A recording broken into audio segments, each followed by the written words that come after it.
Minister of Health, Wellness and Environment, Honorable Luke Brown, Chief Medical Officer, other senior persons within the Ministry of Health, senior public servants, Dr. Gerald Thompson, persons from the various media houses. I greet you all warmly and I welcome you to this press briefing. I also wish to applaud you and to thank you for actually being here with us today.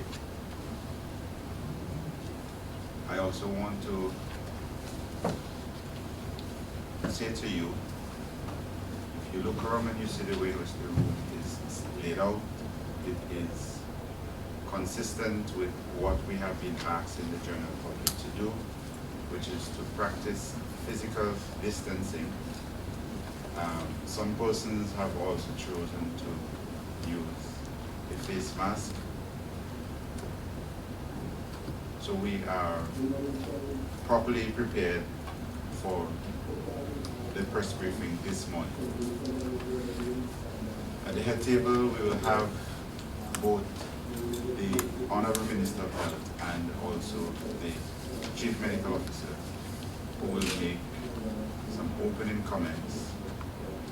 And then we will have questions from you, the journalists. Again, we are going to limit the number of questions and we are going to limit the time that we have in the space.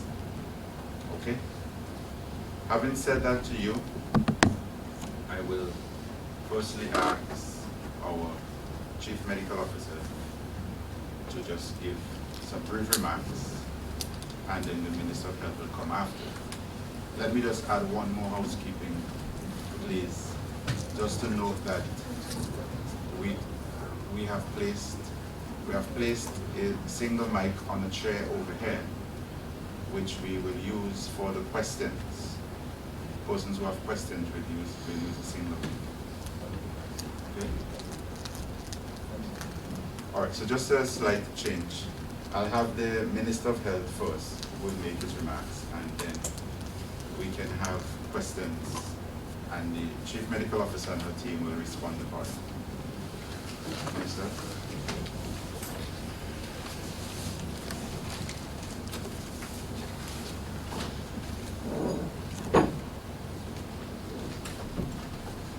Thank you, Piers, for those words of introduction, and I'd like to say a pleasant good morning to everyone gathered here, including the members of staff of the Ministry of Health, Wellness and the Environment, and participants in the Covid-19 task force, which is an entity that has been working very diligently and dutifully over an extended period of time in the effort to keep our country safe. I'd like to recognize also the presence of several other stakeholders and media houses who are with us this morning. You recognize, and I think that it is already a very clearly established fact that COVID-19 has changed the way in which the world works. It has even changed in really fundamental ways how we go about our press conferences. You see, we are here today at a press conference that is abiding by the requisites of physical distancing. And we also have to explore for the future other possibilities for the hosting of press conferences, including the possibility of virtual conferences, so that we still are able to respond to queries while we are responsible in the way in which we go about our work at this time. Before going any further, I'd just like to make a comment on the World Health Organization's advice on the use of masks in public. The ministry is monitoring the evolving advice on the use of masks in public. In the first place, I think it should be established that the specialized masks, like the N95 mask, should be reserved for healthcare practitioners. And in addition to the N95 mask, we have surgical masks, which I understand are similar in specifications to N95 masks, but perhaps not quite as durable they should also largely be preserved for use by healthcare providers. However, recently, especially, the World Health Organization has made some comments which are in support of the use of non-medical masks, which include cloth masks in public settings. However, they provide further guidance that it could be worn in public, especially in circumstances of significant community spread and where physical distancing cannot be practiced. We do not find ourselves in that situation today. I mean, we recognize that we've taken great pains to make sure that there is enough space between persons, but nonetheless, the use of masks remains an option which is available, and the ministry has been provided information on the correct use of masks to guide the public in general. I'd just like to say that the approach of recommending the use of non-medical masks in settings where there are crowds and where physical distancing is not possible, and in situations where there's significant community transmission, is guided by the rationale that this non-medical mask will contain the droplets generated during speaking, coughing and sneezing, and prevent them from reaching surfaces and other persons' faces. It does not necessarily prevent the droplets of other persons from reaching you. I think that is a clear representation of where we are on the evolving advice with respect to use of masks. I'd like to start otherwise by counting our blessings. There are a few things that I'd like to therefore say in this regard. One, that all our cases so far to date have been either mild or moderate and have been able to be managed medically at home in isolation. No one has been hospitalized or required intensive care. No one has died from COVID-19. We were able to manage the patients within the capacity of the health system. No health professional has tested positive for COVID-19. St. Vincent and the Grenadines, by my last check, had the second lowest number of COVID-19 confirmed cases in the Caribbean, as we welcome the Prime Minister who has entered the room, and he will no doubt have the opportunity to make some remarks today. 4 persons have already made a full recovery, and an additional 9, and the remaining 9 active cases are reportedly recovering well. The World Health Organization guidelines or protocols stipulate that a COVID-19 patient can only be deemed recovered if, after the original positive result, symptoms are resolved and the person achieves 2 consecutive negative results separated by a period of at least 24 hours. Our most recent confirmed case was reported this Tuesday, April 21st, 2020. This was our first case since Thursday, April 9, 2020, the day before Good Friday. We had a period of 12 days without new cases. The health professionals continue to monitor the situation with vigilance and carry out surveillance activities. This takes us into a treatment of the numbers. Overall, 101 persons have been tested by the last report. There are 13 confirmed cases, 88 negative results, 4 recoveries, no deaths, only mild cases, and 9 active cases. I know that there has been a discussion recently on the different types of COVID-19 cases, be it an imported case, a case of local transmission, or a case of community spread. I'd like to provide the careful definition of each of these cases as relevant to the context of St. Vincent and the Grenadines. 1, imported cases when individuals contract the disease overseas and test positive here. We have 12 clear imported cases. 2, local transmission, the transfer of disease from an imported case to someone here. For example, a man who came in from overseas may give the virus to his wife. We suspect that the most recent case will be possibly local transmission, and it is under investigation. 3, the situation of community transmission or spread, where several persons in a community tested positive for COVID-19, and these people have no travel history and cannot recall coming into contact with anyone that they know has the disease. There is no evidence at this time of community transmission or spread in St. Vincent and the Grenadines. We do our tests at the Caribbean Public Health Agency lab in Trinidad and Tobago. The machine used for testing there is a PCR machine, and the form of testing is duly called PCR testing. This form of testing is approved by the World Health Organization and is considered to be the gold standard when it comes to diagnosing COVID-19 and is known for high accuracy. We use these tests for the purposes of diagnosis and medical clearance. I'd like to say something further about testing. We have so far tested 101 persons. We are doing reasonably okay by regional standards. However, we are not satisfied and we would like to be doing more tests. No one is advocating that the whole population should be tested. We have to focus our testing resources on suspect cases and high-risk groups.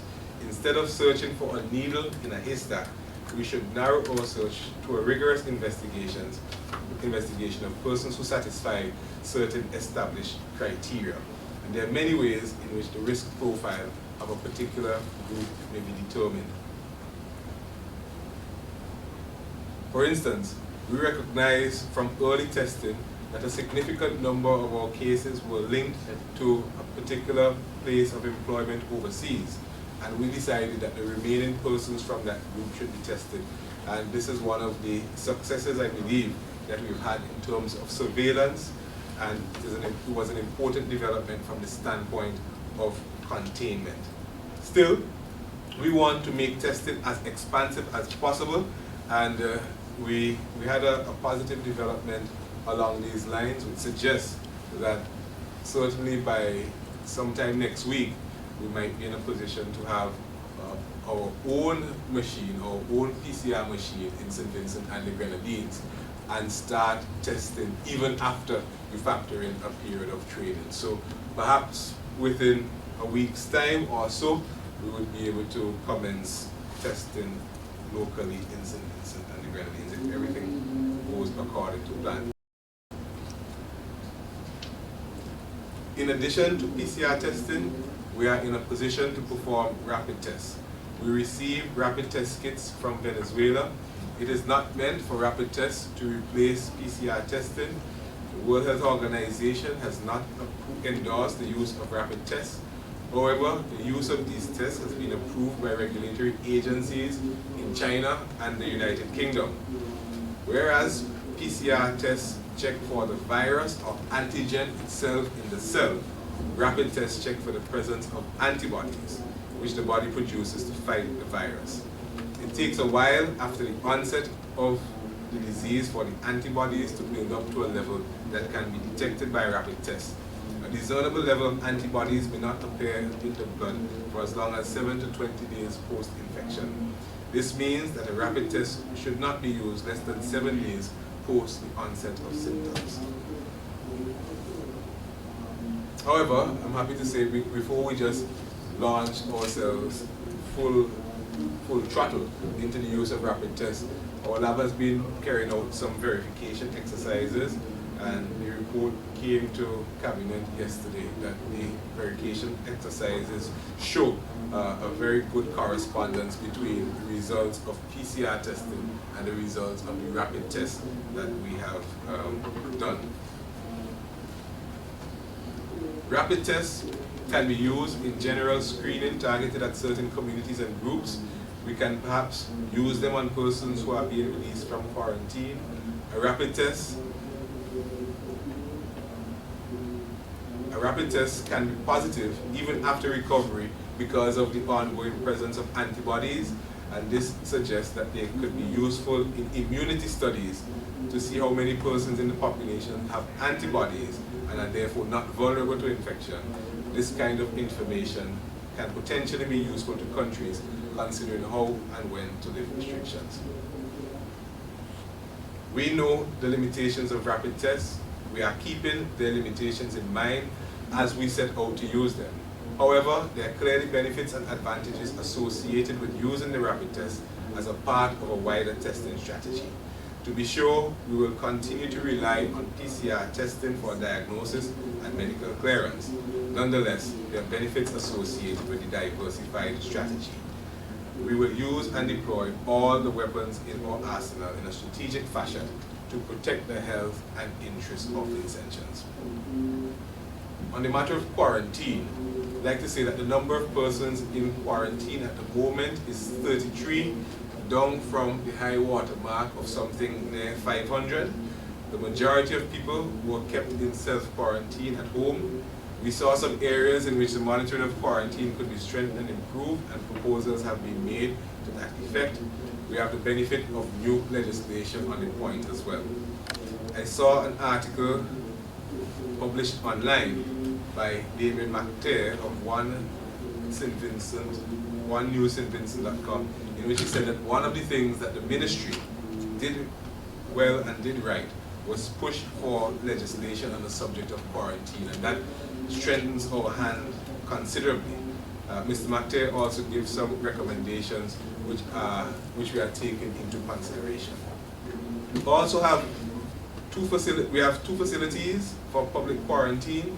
The matter of quarantine is significant in light of the arrangements being made for the return of Vincentian workers on cruise ships, the return of Vincentians abroad, other Vincentians abroad, because we have some persons who live here who are abroad right now, and in general, the resumption of regional and international flights.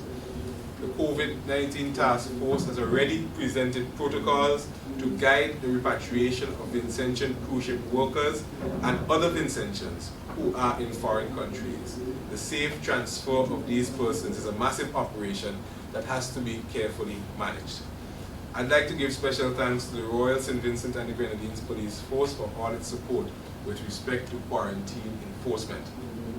We have placed an order for 50 doses of the Cuban drug interferon for a sum exceeding 30,000 Canadian dollars.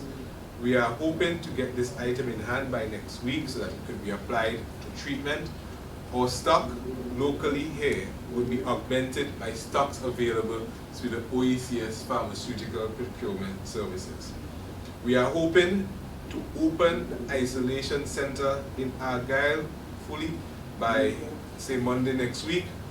We made the announcement that the buildings that constitute the center were handed over. We subsequently began the process of making all the necessary adjustments to the, getting equipment and supplies sorted out for the facility and making sure that staffing and other arrangements are finalized. So hopefully we'll be able to go with that facility. This is very important should we find ourselves in a situation where a patient with a severe form of COVID-19 has to be hospitalized and receives special support.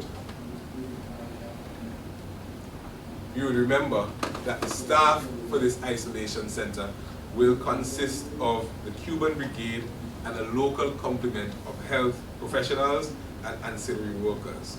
We also have isolation capacity at other health facilities and using mobile units. We thank once more everyone that has come to our assistance at this difficult time. Yesterday, right in this room, we received a donation of 40,000 surgical masks and 6 thermal imaging devices from Taiwan. And we have made additional requests of Taiwan related to matters on the testing equipment and supplies, ventilators, personal protective equipment, and medical support. In addition to the testing supplies which we received from Venezuela, that country has also donated a generous assortment of medical supplies and personal protective equipment. We keep saying that in relation to our response to COVID-19, everyone has a role to play, and this fact cannot be emphasized enough. The ministry is focused on protecting the health and life of Vincentians as guided by science. We believe in taking a scientific, measured, and carefully calibrated approach. We are employing a comprehensive strategy with the following elements, and this is not an exhaustive list, but it gives you a sense of some of the things that we are doing. Travel restrictions and border control measures, screening and surveillance at ports of entry and in the communities, testing, which is very important for case detection, isolation, contact tracing, quarantine of contacts, medical care, infection prevention and control, the provision of personal protective equipment for health workers, physical distancing, hand hygiene, and you've heard our mantra in relation to hand hygiene over and over again. Wash your hands as often as possible. Keep your hands away from your eyes, your nose, and your mouth. Respiratory etiquette: if you're going to cough, you should cough in the cuff of your elbow as opposed to in the palm of your hands. If you're going to use tissue to cough, you should discard it immediately. Staying at home if unwell, very important. The use of masks, especially where physical distancing is not possible, and we've empowered communities to know what they can do to protect themselves. I'd like to reiterate that if you are sick, you should stay home, and you should not go out even if you have a mask on. The ministry would keep you informed on all material developments through a number of mechanisms. It might be through press conferences that we host later on, maybe in a different manner, and through the available channels which we continue to use, which we use on an ongoing basis. Thank you once more for being here and for your attention. And I always end by saying that we could beat the coronavirus pandemic together, and our faith will see us through. This could be our finest hour as a nation. God bless you, and God bless the Vincent and the Grenadines. Thank you.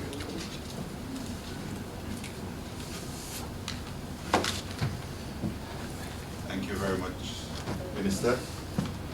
I also want to let you know that we do also have in our midst the Honorable Prime Minister, and you will have your questions, and those questions will be responded to by our ministers, Chief Medical Officer and the team, and there will be some questions, I'm sure, with the display of the Prime Minister, which you can also address. As I started before, we'll take the questions from you. We are going to limit the number of questions per journalist, and we are hoping that we can be out of here in a reasonable time. I would ask, when we're using the mic, to ask questions, it's on the chair here, that you ensure that you use your mask, please. So at this point, we can have the questions from you, the members of the media. You will again, just by a show of hand, and you pick the mic up, and you'll identify, please identify the media house from which you're coming. Questions?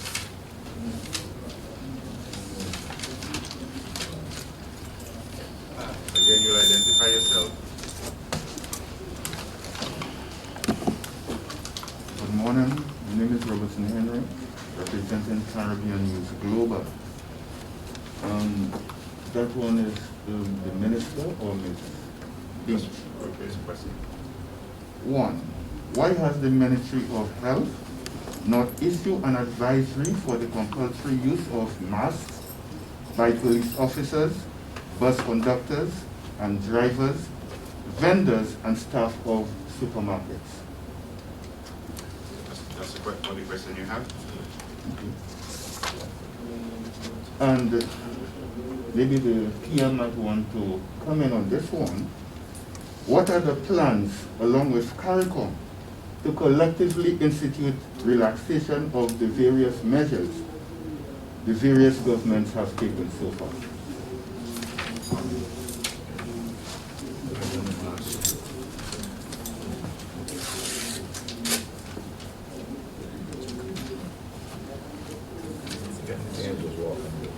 Pleasant good morning to everyone. I would address the issue of the face mask or face covering. So although we have not issued a mandatory advice for face masks, it remains a recommendation.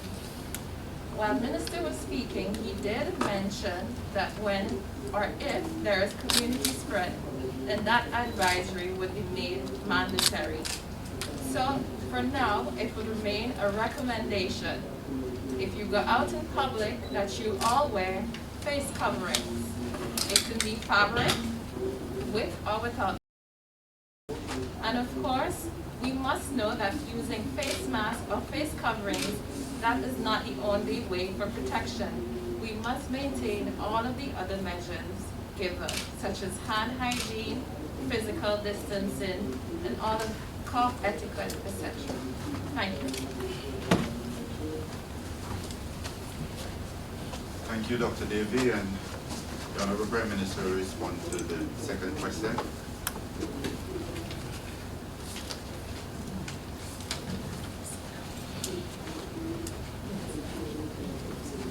Last week, my dear friends in the media, as I have indicated on more than one occasion in various call-in shows and the like, that we had two meetings of the OECS authority. One was on Tuesday last week and one was on Saturday. And we had a CARICOM heads of government meeting.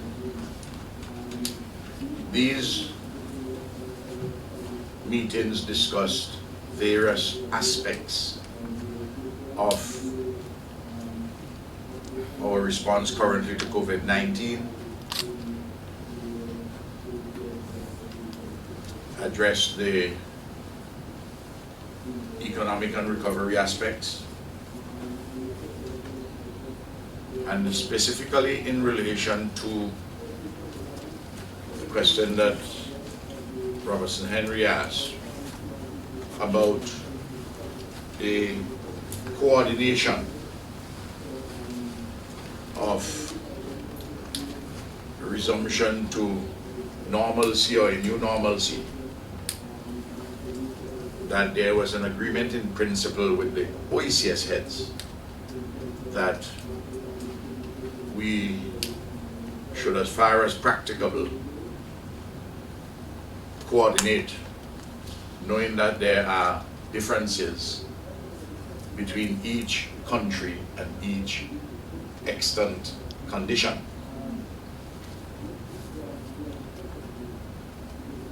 It is true that when there were certain steps taken earlier, for instance, matters of closing airports, seaports, curfew, states of emergency, there was no coordination.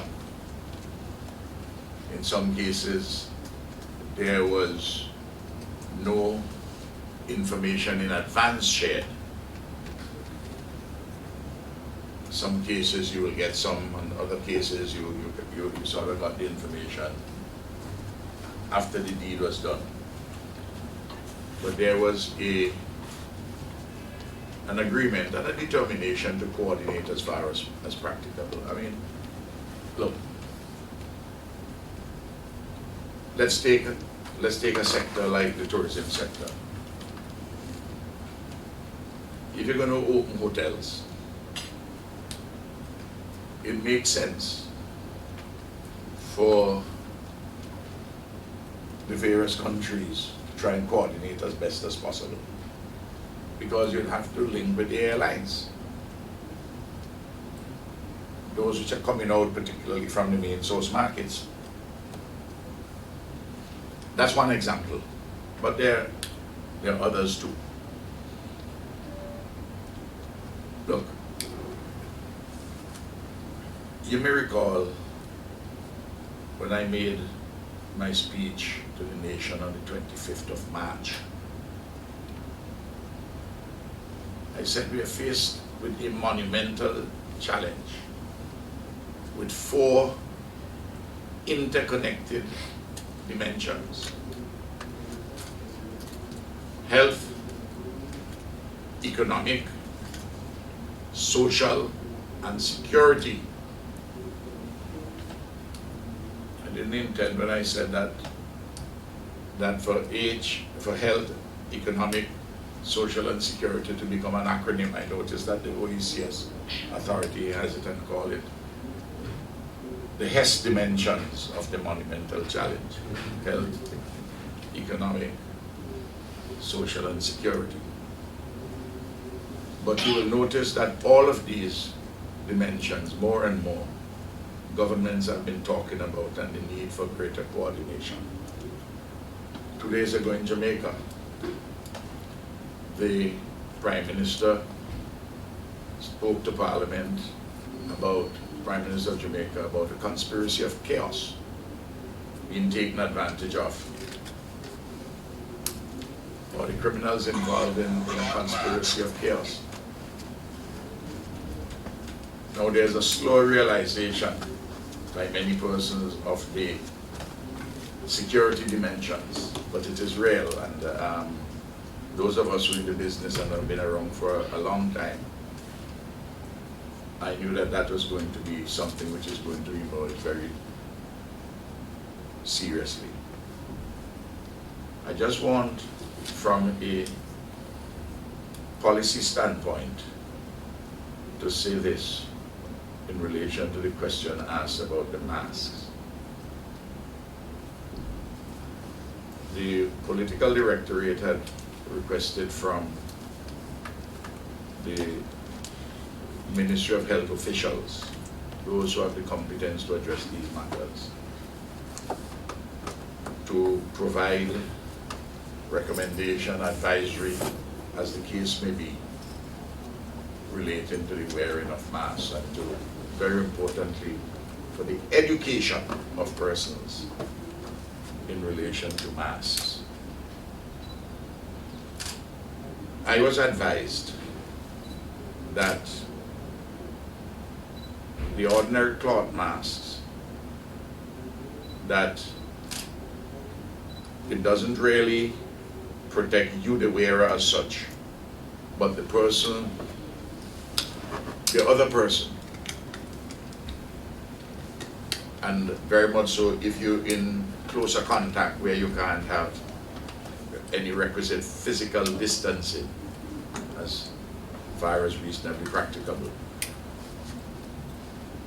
Because there are certain protocols for wearing a mask. Well, the reason why that was said to me is that these cloth masks, they don't have a design with some inner part of it which will protect you from somebody else, but will protect that other person from you.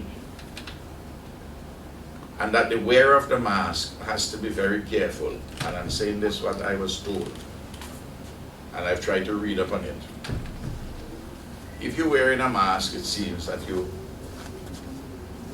wearing it in part as protection and in part as style. Some people put it on the head. Some people take it off and put it below the mouth. Somebody came to see me with a mask below the mouth, down here, hang down. And I said, why are you wearing it there? And the person said, well, I can't keep it on all day. I said, well, that's the problem. I'm told that once you put it on, you should keep it on all day. It's not easy to keep all these things in the hot weather all day. And I said, when you put it down below there, it becomes like a bag collecting germs. You know, I would speak matters in a more pointed way than so that the ordinary folk who is listening to me, where the epidemiologists or those who are giving the advice mightn't put it in those terms. Sometimes speaking it so bluntly may get me into trouble. But I prefer that kind of a quote-unquote trouble than trying to mince words where I don't need to mince them. So, you ask about a minibus conductor, and Vintas, the Minibus Association, had raised it, and I saw your communication, Robert, and I sent your communication to the relevant officials in the ministry so that they can see what are some of the things you were recommending. I read what is sent to me, and people send things to me, and I send them on. if, and the minibus association, the Vint has raised the issue, and I'd spoken to the leadership of the health subcommittee of NEMO, who is the chief medical officer, to provide some advice. And I had told the vice president of Ventas, when he had raised it in a discussion last week, several issues, that we have to provide a period of education for persons in relation to wearing the mask. Because we don't want the wearing of the mask to be done in such a way that it makes it worse than what you're trying to avoid. There are some persons who say, who advise that you should get, that if you don't wear it, you don't come on the bus. One of the ways we have been functioning, as you notice, throughout this whole period, we have sought to educate and build consensus and avoid some of the more draconian measures, as some persons have called publicly, for draconian Chinese methods, the Wuhan methods. Well, that's not the option we have chosen. We have taken this matter with the utmost seriousness, as you have seen all the steps we have taken, but we are seeking to address this health challenge that we have in a scientific manner. You see, I will endorse in that regard what the Minister of Health has said. And I think Luke has been doing a splendid job, and Simone has been excellent in her work, and her support team, and Roger Duncan, in the medical officer of health. Look,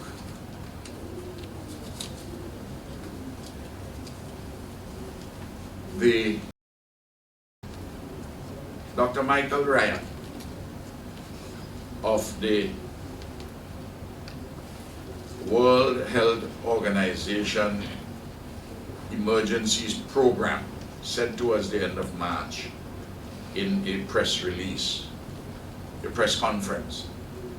And Luke sent me it, and I circulated it to the cabinet. And by the way, we had a discussion yesterday with the health team for about an hour and a half at cabinet, where they reported, and we raised a lot of questions about this and that. What Dr. Michael Ryan said, we have to do the education, we have to do the personal hygiene, the physical distancing, and that has to be applied clearly as far as is practicable in every material situation. We have to address early detection. We have to do the contact tracing. We have to do the testing. We have to have the appropriate regime for quarantine and for isolation. And outside of those, we have hospital facilities to address the severest of cases. He gave that answer to a journalist who was talking about Singapore and the way that Singapore used apps. And he pointed out that the apps can help in the process of quarantining. And we're examining several different information technology applications.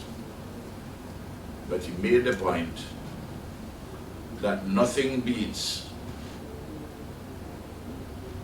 old-fashioned leather epidemiology. I remember the expression. Leather, old-fashioned, or old days, leather epidemiology, meaning boots on the ground with your health personnel of all kinds, addressing the issues of early detection, the issue of contact tracing, the issue of testing, the physical condition and the regime of quarantining, and also of isolation. Judged in these respects, it is not that the work of the Ministry of Health and all those associated under the umbrella of the National Emergency Management Office, where health is the lead in this particular pandemic. One has to say objectively that though we haven't had perfection, that there has been a good performance and centered on three vital matters. One, a common unified stance and message. Two, teamwork. Thirdly, communication between all the various participants in the team, and communication between the team and the respective publics, because there are different publics that we have to speak towards. So I answer you, Robertson, on this specific matter, but I cast it within a wide framework of a response to COVID-19. It is a serious infectious disease, and where, as I outlined in my speech, we have incremental responses for lower risks, accelerated initiatives for those risks which are more elevated, and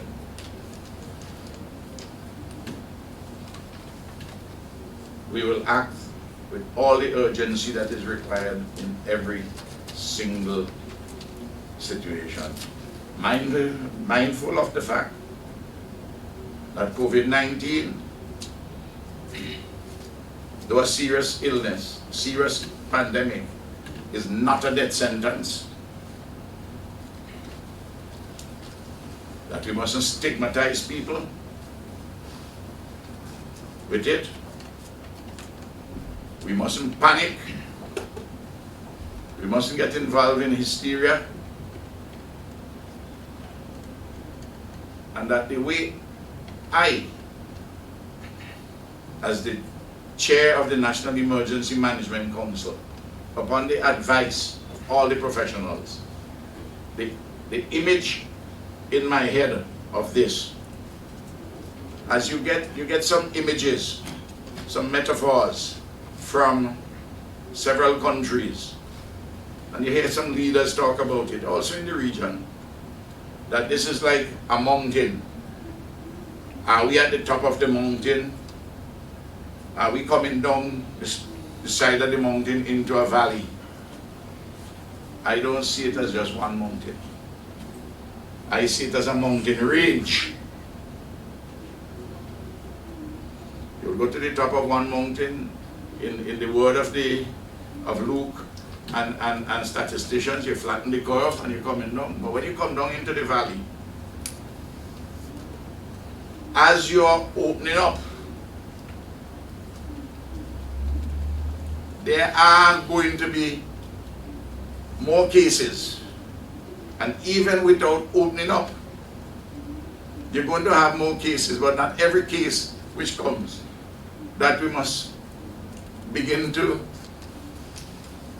just get so hysterical.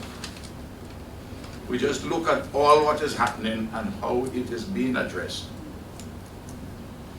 Because the fact is this: even if you get a vaccine to deal with this virus, we have to live with it for a long time to come. When I say we, I don't mean St. Vincent and Grenadines, simplicity. I mean the world. And don't think that that is just Ralph's opinion. That is the opinion of a distinguished professor at the Imperial College of London, who was quoted over the weekend in the Observer newspaper in the United Kingdom. He happens to be an advisor to the WHO. So Robertson, you asked me a question. A simple yes and no, and the way Dr. Davy has answered you quite properly, because she's a technical person, she answers you precisely that question. But I have to put it in a wider framework so that we all know how we are proceeding with this matter. Thank you. Thank you very much, Prime Minister, and also Dr. David. I remind again Dr. Keyser has given up her seat to me. I She respects the elderly. I remind again that we're taking 3 questions for journalists. Any more questions? I've seen some on the back there.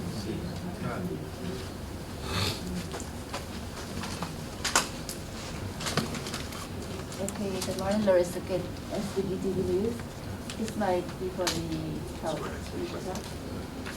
You have differentiated what is local transmission, community transmission, and the last COVID-19 patient is possible and local transmission. So my question is, what measures, different measures or steps have you taken to deal with this possible local transmission?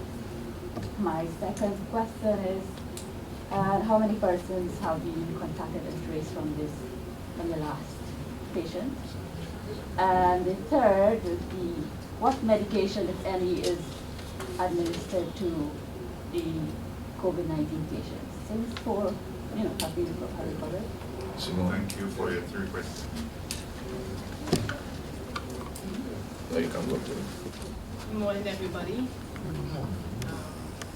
Mistake without my mask. Okay, so question number 1 was the matter of what are we doing differently.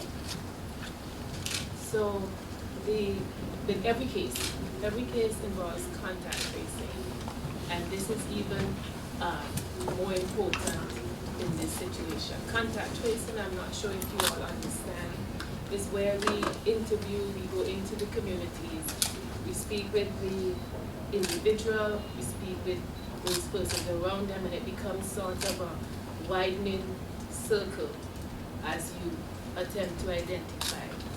The importance of contact tracing is even greater here, because you are trying to identify who and where you should be guided. It's not a blind science, It is based on where the person might have been, what are their contacts, what are their possible exposures.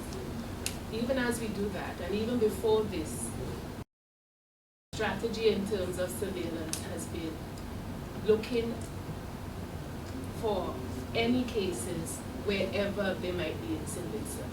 So even though all of our cases until earlier this week, we had definitive, this is somebody who came in and somebody who was under quarantine, we have always been looking for that case who might not be in that group of somebody who flew in. So if you look at the testing strategies we have used, we have not always tested someone who had a travel history, which is what an imported case would be. We have been tracking, looking, and that is what we will continue to do. So in terms of how have things changed, we will continue. We are looking at all of our influenza-like illnesses, and this is something we had decided before this week, where we were going to go into our clinics. We are going to try to identify past hotspots. We are also looking at our healthcare workers. These persons are the ones who would most likely get something and be most likely to give an infection. So we're looking at our vulnerable groups in terms of our elderly persons, our persons who are diabetics and hypertensive. So we have already identified some key areas, some key focus groups, and we will be looking into those focus groups, those areas to find cases, because that is what we need to do. We're not going to not want to, but we need to, our strategy is early identification. As soon as you can identify and you can quarantine and isolate, you have a better opportunity to slow the spread, which is our aim. We are all aware of the fact, as Prime Minister said, this COVID is here, it's in the world. It is something we are going to have to learn to live with to continue our lives. On Saturday, I was leaving my home and I looked at my neighbor, who is from the Seventh Adventist Church, and in his porch, he had about 5 other members from his church. They were all nicely spaced at 3 to 6 feet apart, and they were having service. They were having their Saturday Sabbath devotions. They were living with and continuing in your life with. And this is what we need to start thinking about. How do we continue to live and not just sit and wait? We need to live with this. Go ahead, other questions? Treatment. Oh, treatment. Currently, the management of COVID is symptomatic. That means if somebody has difficulty breathing, you would apply medication or techniques to deal with that. The persons who have recovered did not require any specific medication or intervention. All right? They were mild, they recovered on their own. So remember, it's always been said that about 80% of persons with COVID will be mild. And we are recognizing that that figure is probably even higher, and that the proportion of persons who might not even recognize that there's something going on, that proportion is probably even larger than they thought. So there was no specific treatment, but rather monitoring and advice. Good question. Oh, contact trace. So we are still, so the medical officer of health, Dr. Duncan, he is in charge of the community effort, and he is the person who is leading this extremely important component. And so far, we have identified more than 5 persons. And I will just say more than 5 because it is ongoing. Okay? You know, if I just say so, to give the extent to which we have to give credit to these fantastic people. who are doing the tracing in relation to patient number 1, patient number 2. They traced 144 contacts in just over 48 hours.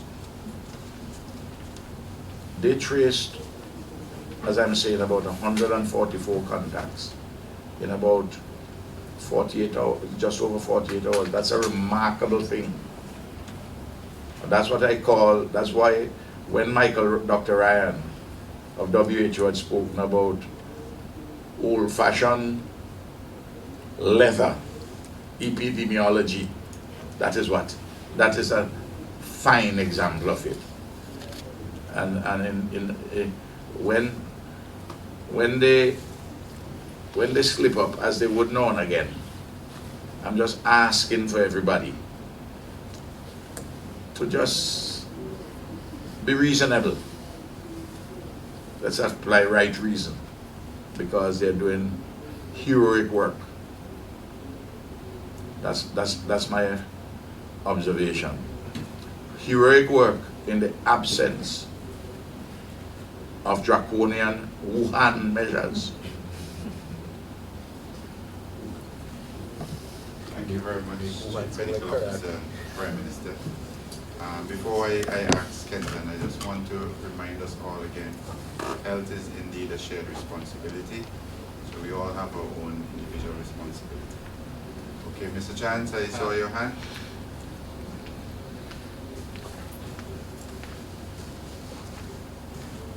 Okay, thank you very much, P.S. Good morning. My name is Kenton Chance of Eyewitness News and the Caribbean Media Corporation. Mr. P.S., I would prefer if you allow me to ask my questions one by one and get the answer, because that might inform whether or not I have another question. Have a maximum of 3, okay? I know. Thank you for your cooperation. You were kind enough to tell us that earlier. Thank you for your cooperation. Okay, I'm just going to ask a question and you would decide who should answer it.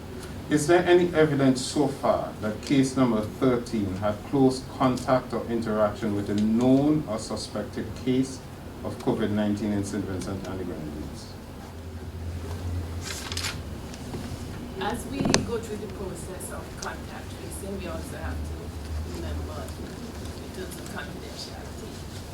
And we have identified some possible sources. Okay?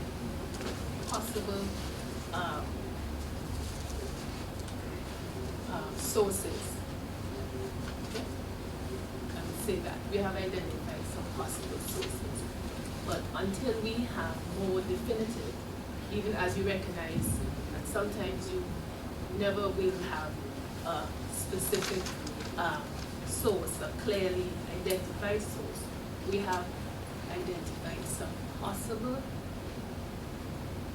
areas of possible contact. And you say I'm saying possible this often because we are currently in this investigation. Okay, Mr. Chance? Am I allowed to seek a clarification?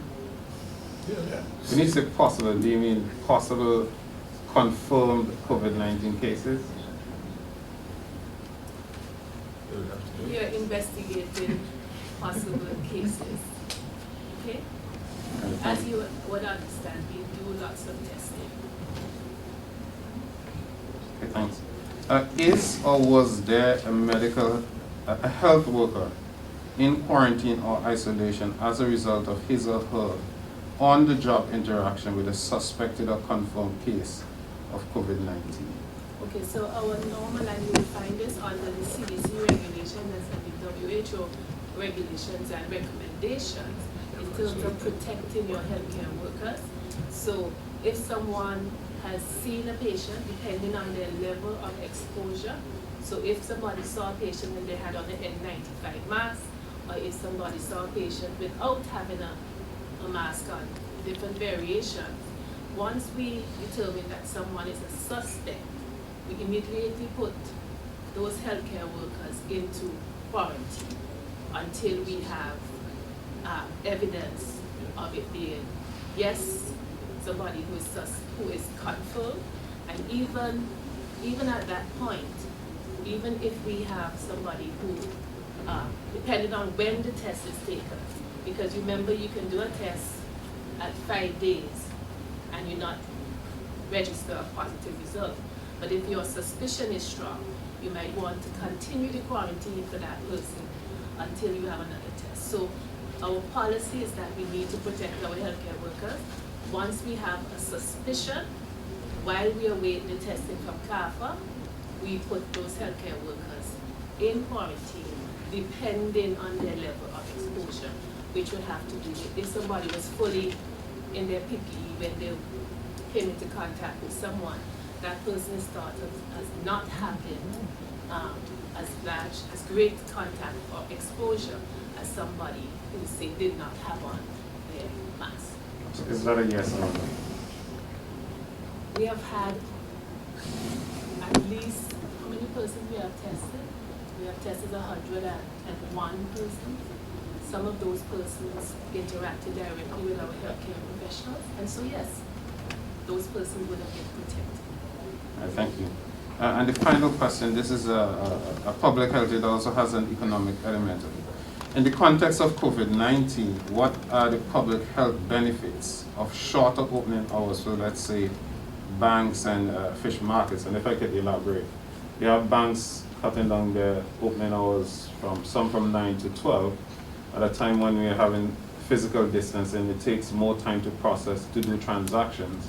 Even the fish market now, I understand, is closing at 3. Is there, in what way can that help to curb the spread of COVID-19? Thank you very much. Thank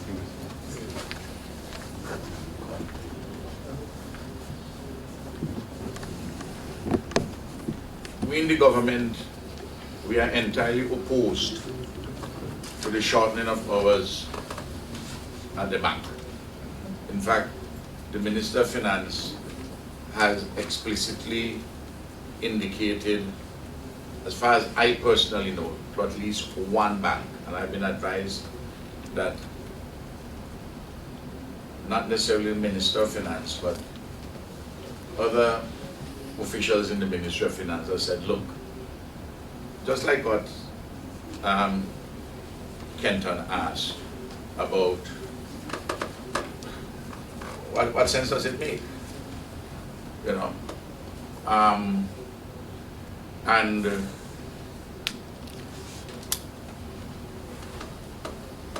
I know that is a matter which we'd like to see reconsidered. Because look, there are two sets of persons here. They're the clients and they're the workers.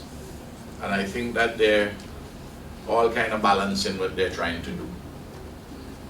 But you can't slash the hours too severely. I don't know how many of them are doing it now, Kenton, but I could find out what is the actual factual matrix in that regard. Similarly, one of the things which we have to watch as a practical matter, and I think the longer this goes on, the more that persons are seeing that the approach of the government is to drill down on a lot of very practical things.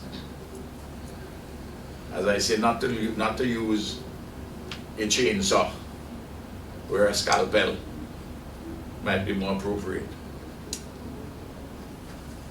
Even when good facilities are provided outside, and the Bank of St. Vincent has done that, put up tents for persons who you take in a certain number of persons. We have to be careful that we don't transfer the problem from inside the bank to outside the bank. That's a practical matter of management. This is what we're talking about, and this is, you have noticed, and I'm glad a number of persons are coming around to seeing this. I'm not talking about Kenton because I didn't know his position. I'm talking about generally, because I live in a real world. No. I live in a real world. There are persons who are advocating lockdown, and you only allow 1 day a week or 3 hours out of 1 day in a week to buy food at the supermarket, to buy anything at the supermarket. Well, no, that is what you do. You're going to undo everything you're doing in the so-called lockdown. As we see people climbing over one another to get into the supermarket. A lot of people forget one simple thing. Human beings are animals. We are not stationary plants where we wait for rain and the thing we feed through the roots and so on. Or somebody throw fertilizer there. We have to go looking for food. Or it has to be brought to us. It's a trite point, but a point of real importance when you're doing regulation. I don't have to elaborate that. You see the same thing. 2 miles, people going for food. A long line, people doing banking in communities. We have a small number of people and so on. I don't see that benefits anybody. In relation to the fish market, I was told by Mr. Edwards, who is the chair of the National Fish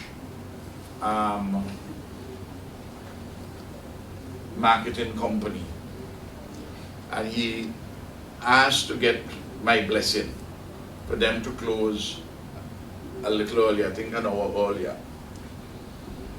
And they were giving considerations for workers and other people around.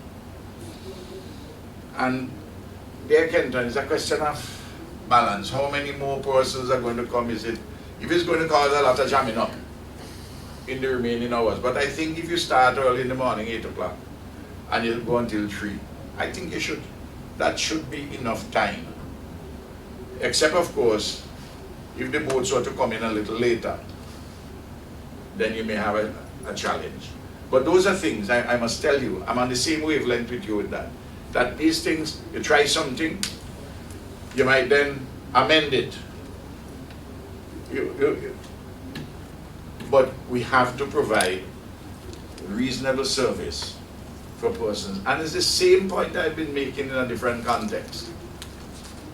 That when persons say, well, people can work at home, I never hear anybody work at home and throw same to get sprat. And the only line that people know, the fisherman, is when they go out with the 75 or 115 horsepower engine and they throw the line to catch tuna, to catch grouper or something else. We just have to be practical. And now this is some of the discussion which is consuming many countries all over the world. And we see the debate, but no one country, I want to advise, is the same, and we have to make our judgments in relation to our population. And we have to do things as best as we can consensually. I hear things. This morning, a woman called me. She said, I don't think you should give the minibus them any money. She's irate.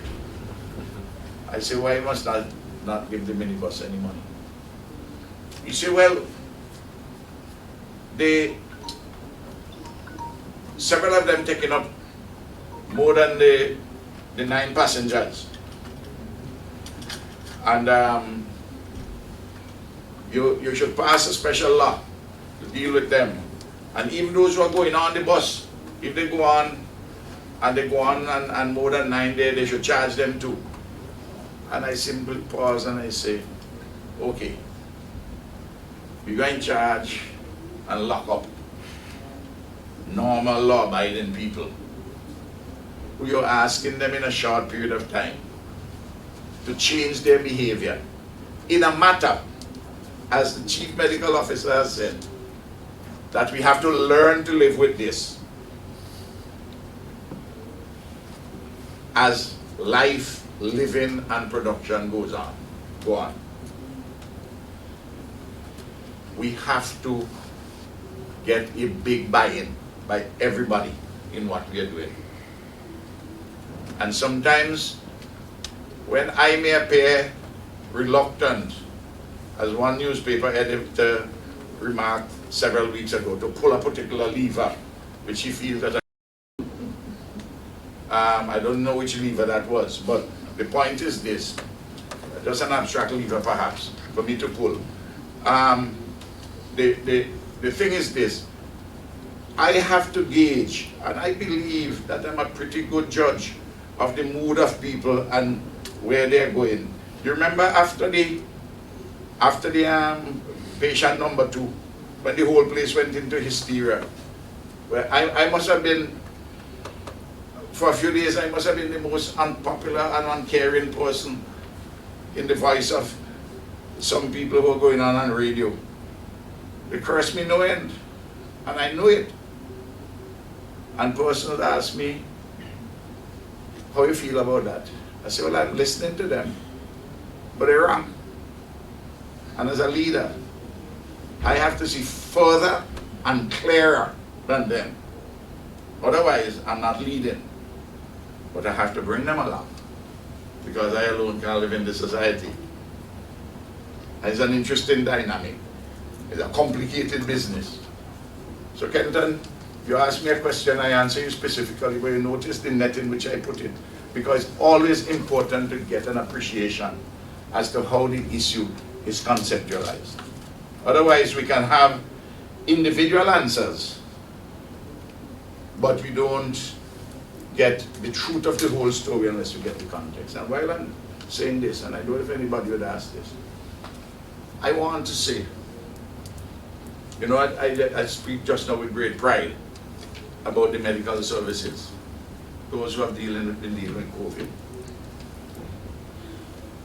And nobody has raised this in the public. 2 nights ago, I spoke to the chief medical officer. I said, Chief, we are doing a good job in all the essentials addressing COVID. And we are building out fairly well. And we will become better in addressing this mountain range, this metaphoric mountain range, not one mountain. But this disease which is not a death sentence automatically. And in fact, most people who get it will get it mild and don't even need any tablet. Now, I said to her, I said, we are emphasizing a lot of things about COVID. I said, how are we dealing with people who have the cancer? How's the oncology department going? I said, how are we dealing with diabetes and hypertension? I said, what about the elective surgeries which had been put off for a while? The elective surgeries will be put off. But as human beings, you're dealing with an elective surgery today. You put it off for next month, it might be still elective. But it might become urgent and compulsory. You see the point I'm making? We have other health issues which we have to address. I give this, and I always like people to be rational with me. Since, let us say, from March the 11th when we had the first case, there are people in this country who have died from other things, nothing to do with COVID. COVID ain't killed one person yet. Nobody has gotten seriously ill from COVID yet. But the hospital has a lot of people who ill, seriously ill from all sorts of other things, you know. You can't put them on hold. They're not on CNN headline. They're not on Fox. They're not in the newspapers. Since COVID, since this incident, I believe we might have had about 3 or 4 homicides. I don't think one of them made a front page or a back page. Might be. In other words, let us don't forget other things which are happening. And those who wanted very earlier on to lock down, to close down, to curfew, to do every single thing, and they're saying how we are doing compared to some other places are doing. Well, boy, maybe maybe Ralph did see something which we didn't see. And some who had monthly checks coming from the government, some from the government, they feel it's fine, you lock it down, because they feel that their checks will keep flowing until Prime Minister Chastity gave them a wake-up call in St. Lucia and say, hey, no, this month all right, but next month, those at the lower end might get the cash. Those in the middle might get 50% in cash and 50% in bonds. And those at the higher end will take 25% in cash and 75% in bonds. And my friend Gaston Brown in Antigua says, this month in April, he said, I have to borrow money to pay salaries. He said, I don't see how I could borrow this month and borrow next month. And anybody who predicts for you to tell you the fiscal situation, or who tells you the extent of the economic downturn, because we don't know the depth or the breadth as yet. And the assumptions are being changed all the time, and the modeling. When anybody come to you with when an economist comes to you with a firm prediction, or a statistician, say this is what's going to happen within the next few months, consult astrology, because it may be just as right.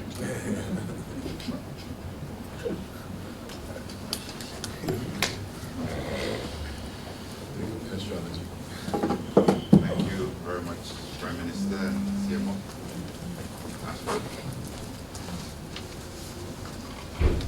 Yes, good morning to all.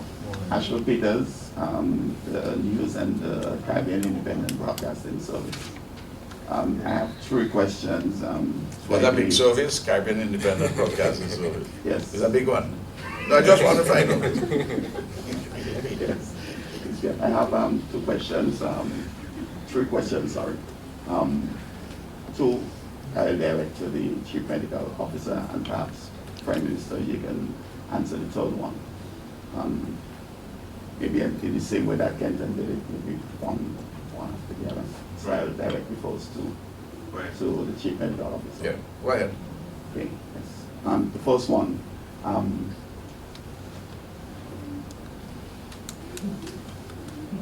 sorry. As Chief Medical Officer. Difficult to get accustomed to the thing, man. It ain't no problem, you know. It's a new world, don't feel away.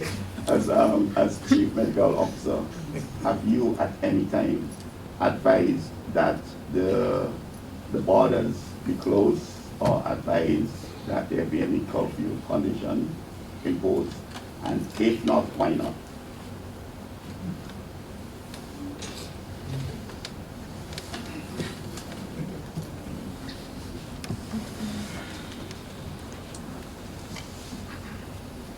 I have not done that. My advice has always been in terms of who is coming into the country and what we do. Because the aim is to continue. And also the recognition that when you close your borders, you have to eventually open them. When you close your borders, you are going to protect your population for a period of time. But as you protect your population, that is what we will call a virgin population, an unexposed population. And when you reopen, what you were keeping out will come into that same population. So my position has always been controlling the process, giving us time to slow, but also recognizing that always recognize that this, unless we are going to stay closed until there is a vaccine, and that might be 18 months, and then once there's a vaccine, the entire country, we have a massive vaccination program. Unless you're going to do that, the belief that you can close and forever protect your population, I think is an error. Rather, we have control and we understand what's coming. That's why I said earlier, we have to learn to live with this. Whether that is strengthening our surveillance, whether that is strengthening our capacity to quickly isolate, quarantine, manage, that has to be your focus. You build that capacity rather than assuming that you can forever prevent something that will come. Just, it's not a, just for clarification's sake, did you say, you think it's an error? Did I catch it right? Just asking. I'm not sure if I said an error, but my position is that this will happen. There are a couple, I think there are a few small islands, I'm not sure if it's still in the Pacific, where they have not had any cases as yet. As yet. Once travel restarts, you will. So whatever time you have without, you should be building your systems to deal with it. We had H1N1. H1N1 is with us. But we have learned to detect, we have learned to maintain our public health basic things. So what are we saying? Despite all of the technology, we still come back to basic public health. That's the point. In contact tracing, isolation, quarantine, wash your hands, basics. My second question here, sorry.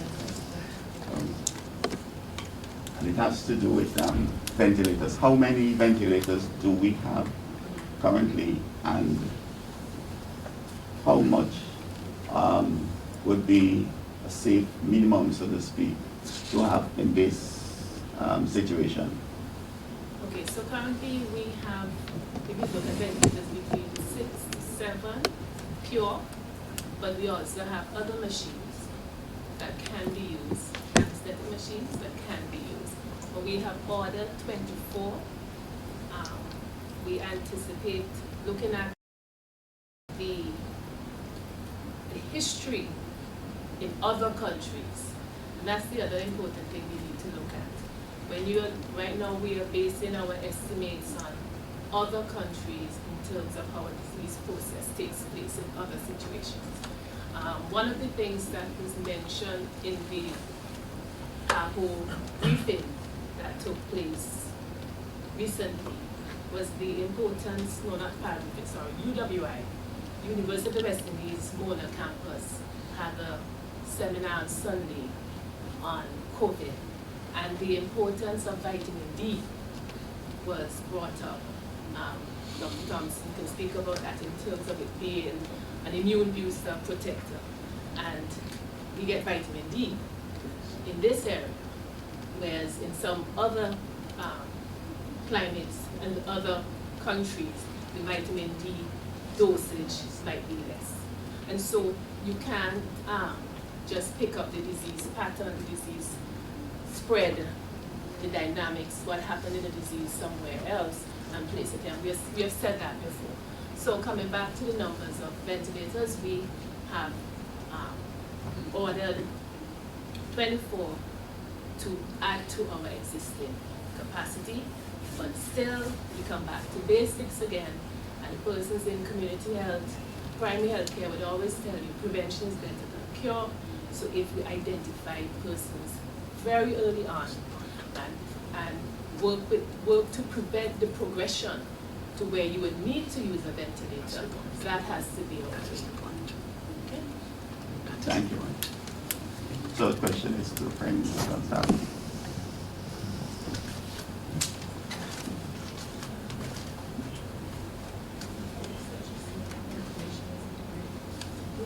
Prime Minister,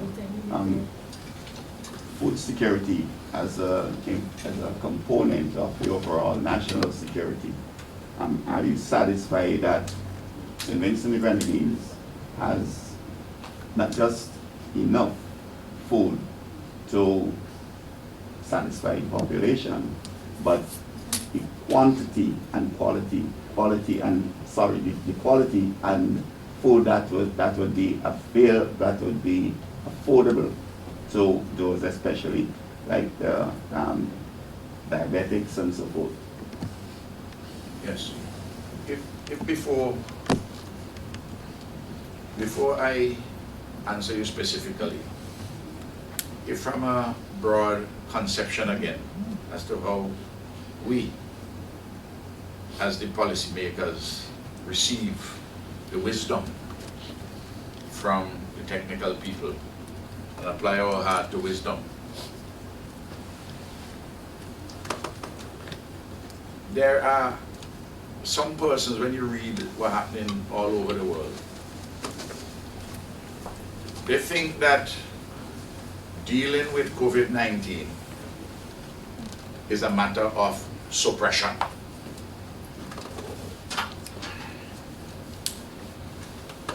As I receive the wisdom, it is containment, mitigation, suppression, eradication on a continuum from 0 to 10. You might construct other signposts. I just give a signpost with 4 words which have been used at one time or the other here this morning. Containment, mitigation, suppression, eradication. But no, the eradication at number 10, unless you have a vaccine for a virus, which is a magic bullet. But everybody tells you there's not a magic bullet. What we're waiting for 12 months' time, maybe 18 months' time, whatever the time it takes for the vaccine, is to deal with symptoms, to deal with, if you're getting it to help you to strengthen you so that you don't get worse, that you could get better sooner. I don't know when last, the regular flu, influenza B or any of them, when last you get a vaccine for that. When you have it,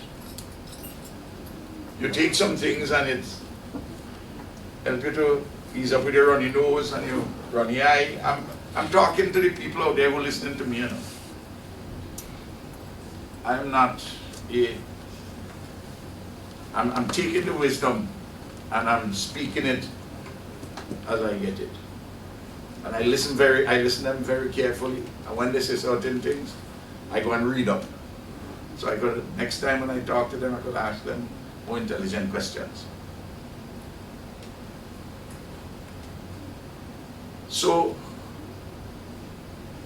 if you have a continuum, how can you seek to live from 0 to 10 in one fell swoop in doing what you want to do, where what you're going from 0 to 10 is seeking to achieve an impossibility? Everybody is in the nature of human beings. We have a certain intellectual curiosity where we look at very distant things and ignore those which are close by. A Nobel Prize winner in literature, a European in 1992, wrote a book called, several books. He has a very interesting one called Air Witness and Eye Witness, prior to Kenton. And that is EYE, eye. And he made that very important point. We want to save us from doing the detailed, old-fashioned leather epidemiology to find a silver bullet. And when they're told that there's not that silver bullet, and I know other things will come up, I'm talking the silver bullet for the vaccine. There's one I was reading about this morning. I learned about it for the first time, so then I went reading up further. It's called an extracorporeal membrane oxygenation, ECMO. There's some wise guy who says this is what you need. Well, it happens in Jamaica. You have the machine at the University Hospital. It's a kind of, as I could put it in simple language, it's something like this ECMO, ECMO, is like dialysis for your kidneys. This is a treatment for the lungs. And if I talk foolishness here, they have medical people to correct me. But I found it fascinating because even the fact that this magic, this silver bullet is delayed of this vaccine, or maybe not achievable in the way in which people think it would, and the results it would provide. They're going for other quick fixes. ECMO. And the chief medical officer in Jamaica said, well, it's one thing to have the machine, but just like in dialysis, you have the machine, but you need the supplies. You need to have people trained. It's a big and expensive operation, relatively speaking.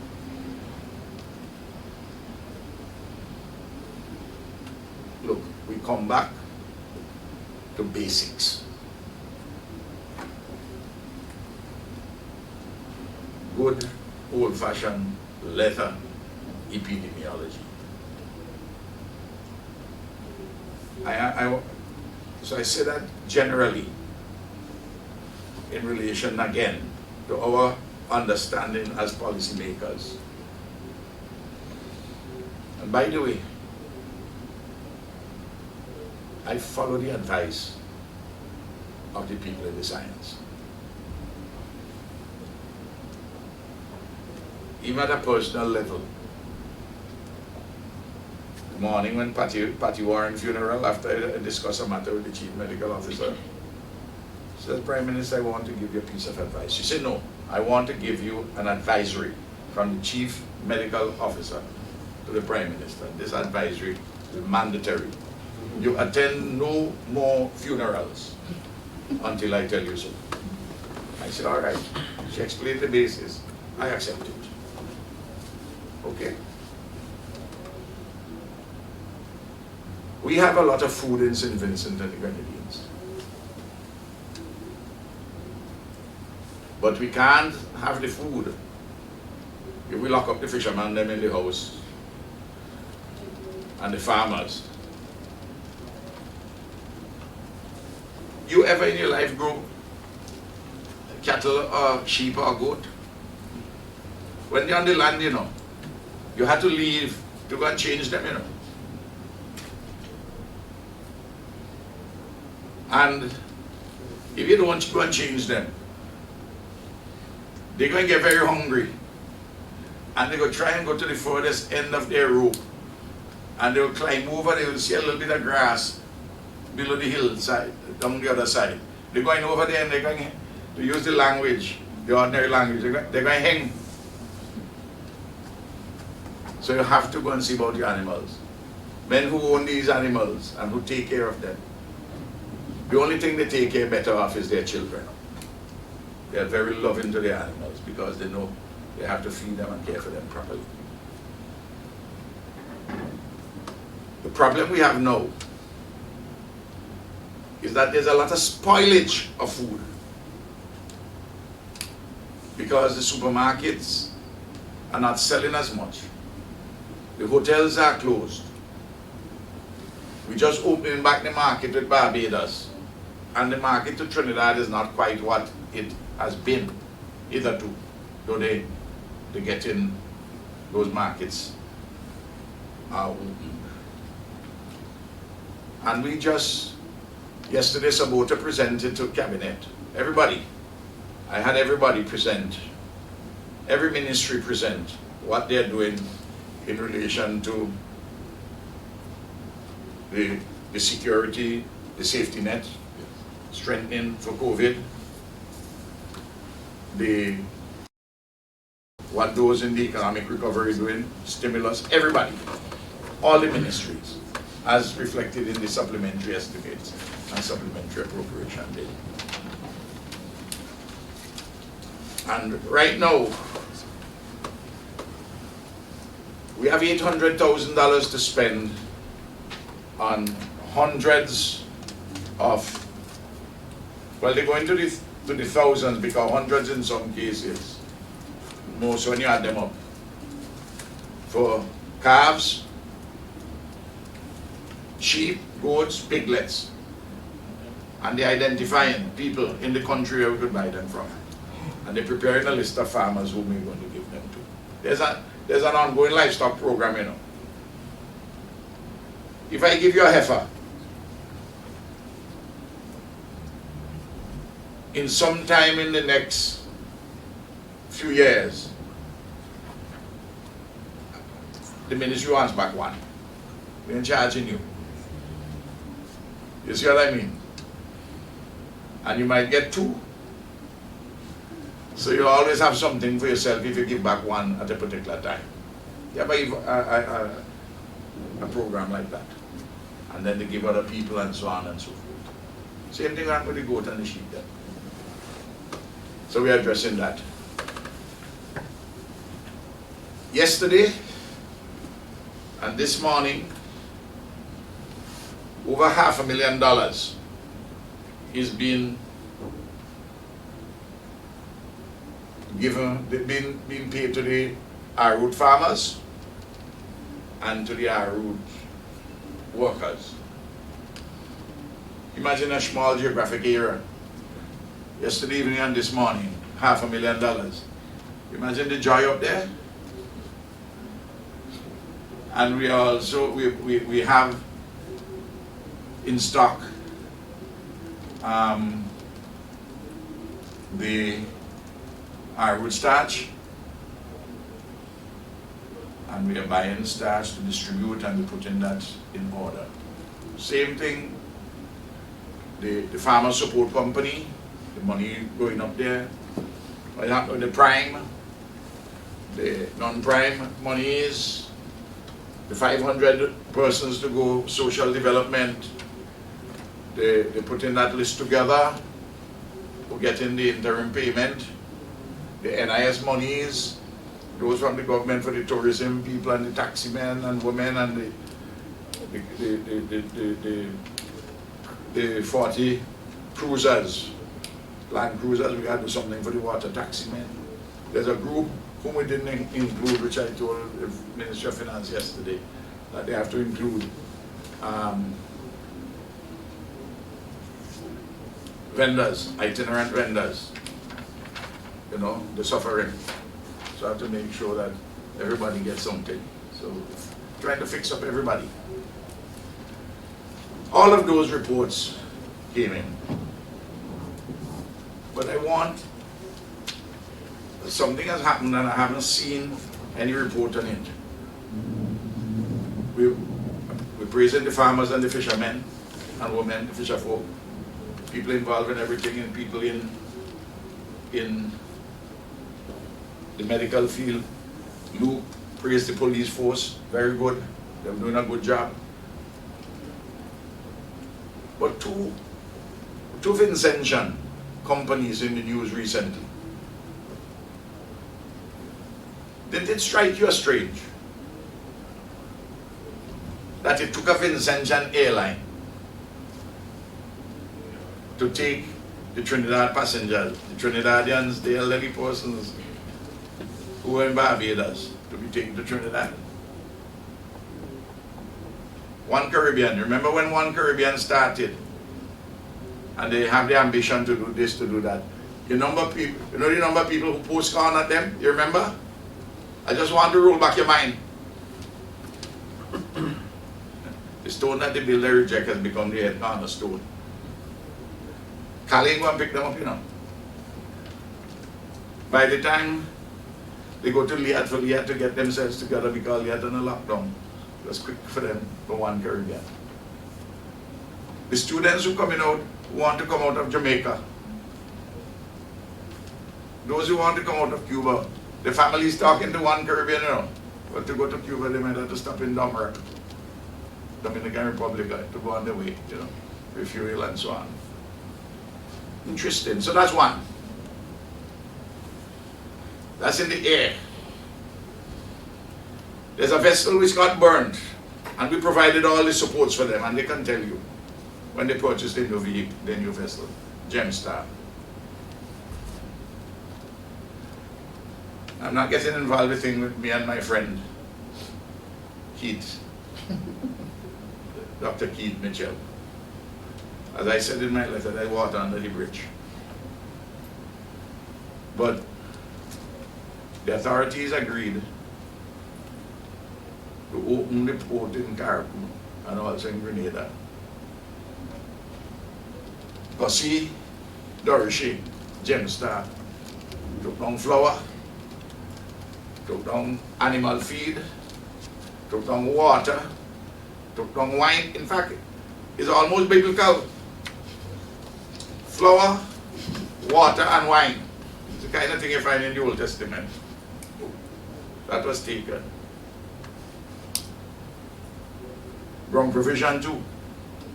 Because if you read Grenada today, you see some market woman was complaining that they were saying they had to wait and then an extra day to unload the boat in Carrick, and she was complaining. She said, but by then my produce got spoiled. And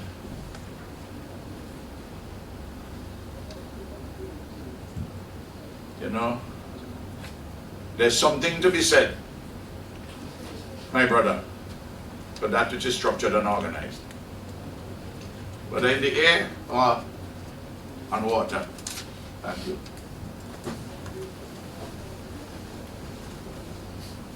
Thank you very much, Prime Minister. Any more questions? Okay.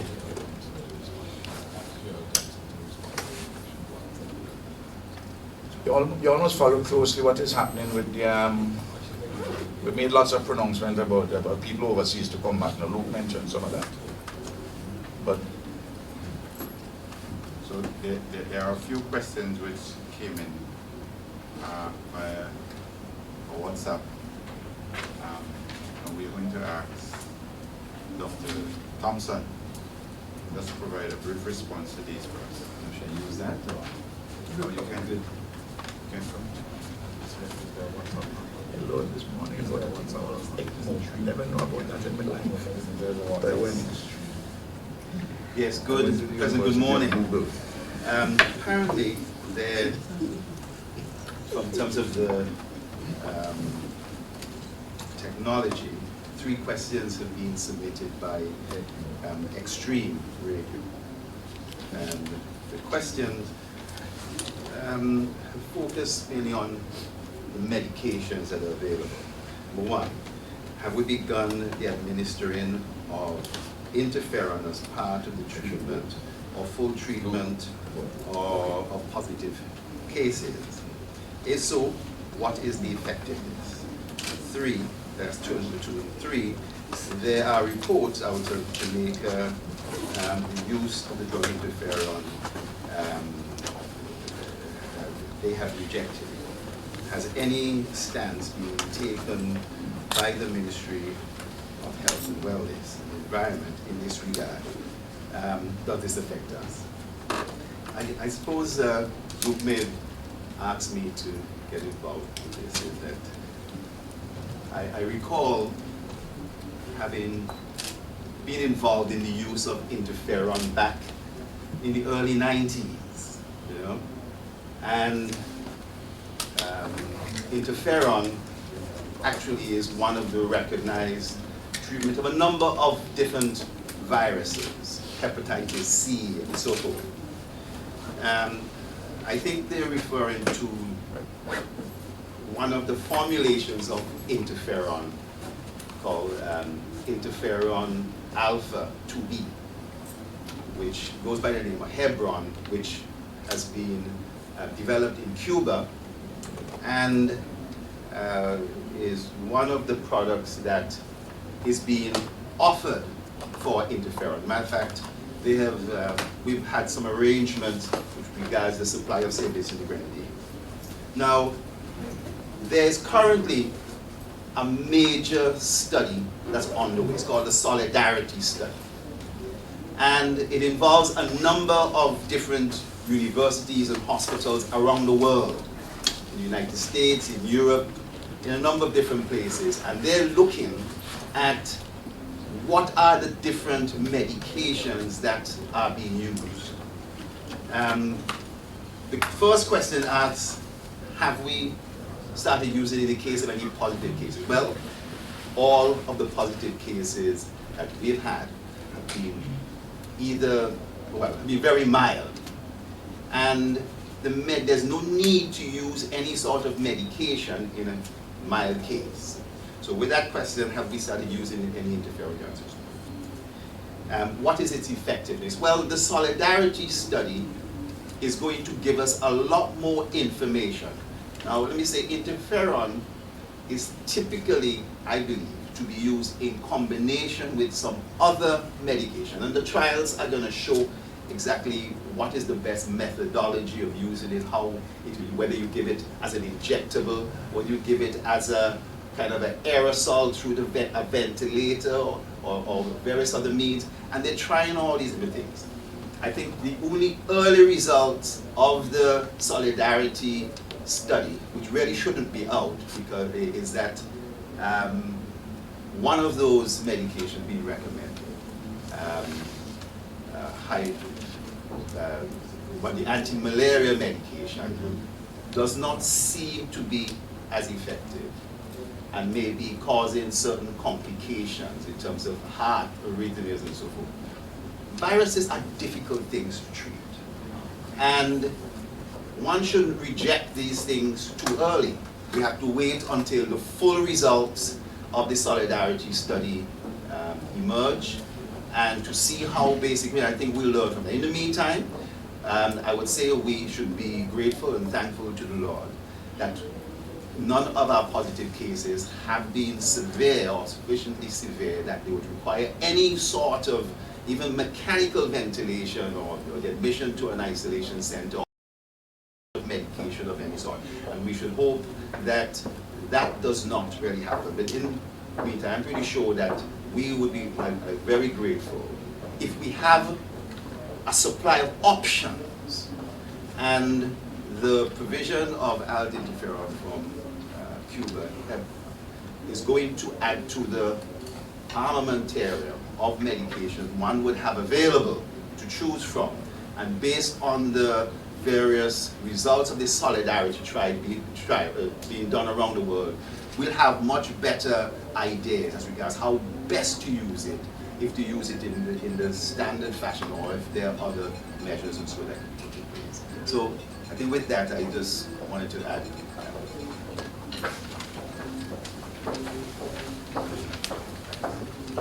Thank you very much, Doctor.